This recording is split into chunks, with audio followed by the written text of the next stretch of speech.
ఈరోజు story prawns curry. నాకు ఇండియాలో ఉన్నప్పుడు ప్రాన్స్ అంటే అస్సలు నచ్చేది కాదు. మా ఇంట్లో కూడా వండే వాళ్ళం కాదనమాట. ఎందుకంటే అది ఒక పెద్ద ప్రాసెస్. ఇట్లా వీడియోస్లో చూపిస్తుంటారు కదా, నరం తీయాలి అని చెప్పి. సో ఇంకా పెద్ద ప్రాసెస్ అనుకుని ఎప్పుడు ఇంట్లో ట్రై చేయలేదనమాట. మా ఫ్రెండ్ వాళ్ళ మమ్మీ గోంగూర ప్రాన్స్ అని చేస్తుండే, కానీ నాకు నచ్చదని చెప్పి మా ఫ్రెండ్ ప్రాన్స్ చేసేసి ఓన్లీ గోంగూర కర్రీ తీసుకొని వచ్చేదనమాట. ఒకసారి ట్రై చేసినా కానీ నచ్చలేదు స్టార్టింగ్లో.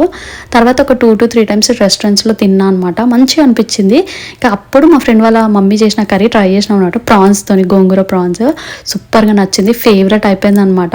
అండ్ ఇక్కడికి వచ్చిన తర్వాత మా ఫ్రెండ్ కుక్ చేస్తుంటే ఒకసారి చూసినా అనమాట. నరం తీయడం కూడా పెద్ద టిపికల్గా అనిపించలేదు. అండ్ ఇక్కడ మాకు ఫ్రోజన్ దొరుకుతాయి కాబట్టి పెద్ద టఫ్ అనిపించలేదు అనమాట.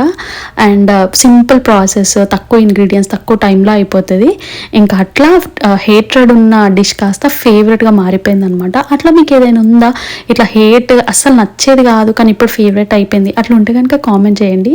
అండ్ నేను ఎట్లా ప్రాసెస్ చేసినా అది అంత అయింది అని నెక్స్ట్ షాట్లో చూపిస్తా. Stay tune.